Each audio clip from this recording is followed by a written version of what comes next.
All right, everybody, I got our final review here. I'm just going to do a different video for each page of it, keep them shorter. So first one, the Knitting Club sold 40 scarves and hats and made $700 from the sale.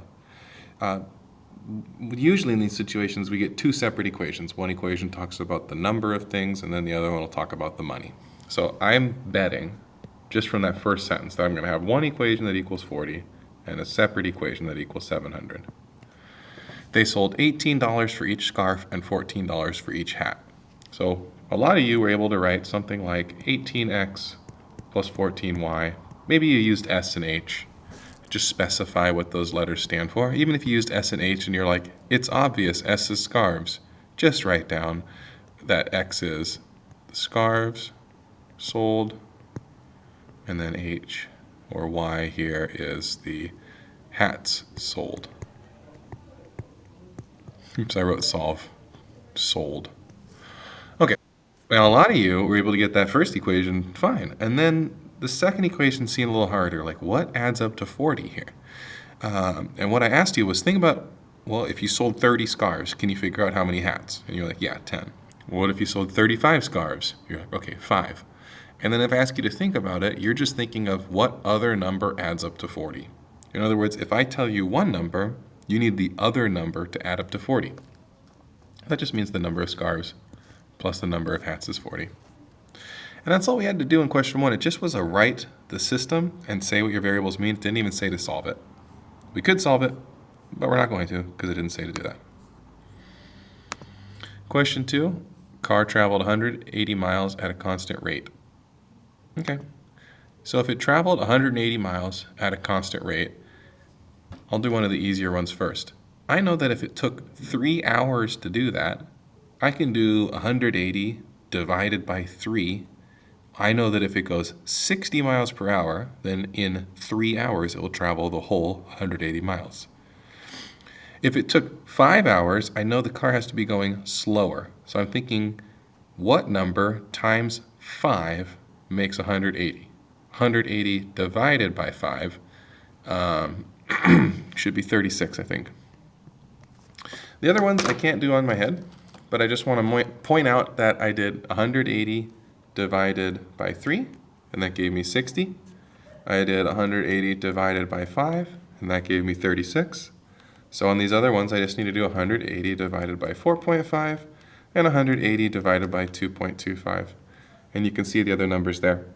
And it makes sense that if the trip takes longer, then I'm traveling slower. And if I'm traveling faster, then the trip takes less time.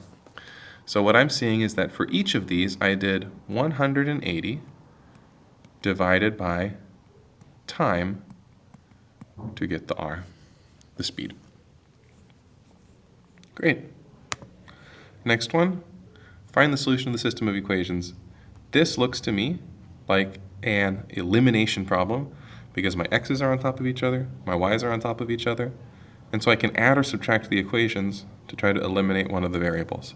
But if I add them, neither variable is eliminated. If I subtract them, neither variable is eliminated. So what I'm going to do first is multiply this bottom equation by 2.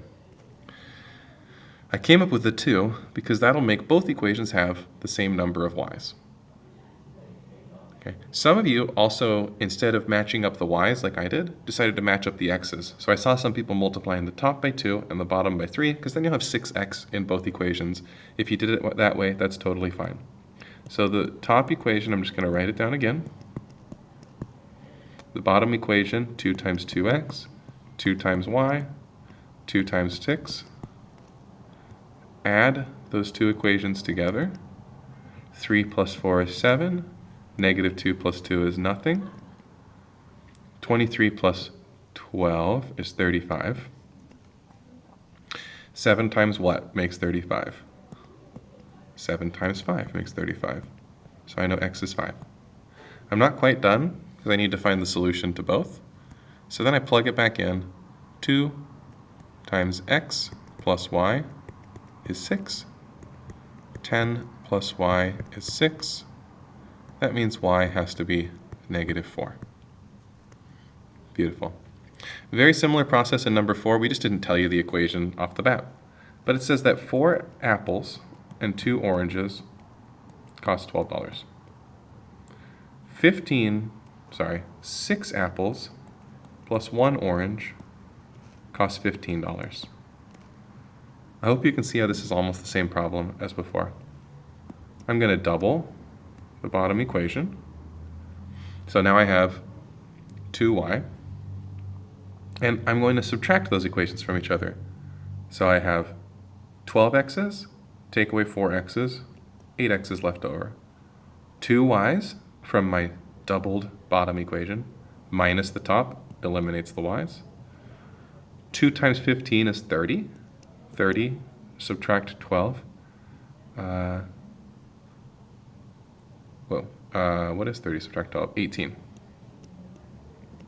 Lost it there for a second. Yeah, I think I wrote everything down wrong. So then divide by 8. And if you divide by 8, you get 18 divided by 8. If you want that as a decimal, you get 2 1/4. That's just what x stands for. Let's find y. 4 times the x value that we just got, plus 2y is 12. 4 times 2 1/4 is 9. So 9 plus 2y is 12. Subtract 9 from both sides. So 2y is 3. Divide by 2. So you get y is 1 1/2. So that means that apples cost 2 1/4, $2.25, and oranges cost $1.50. So that's it for the first page. I'll get the rest of the pages up soon. Please ask questions if you got anything.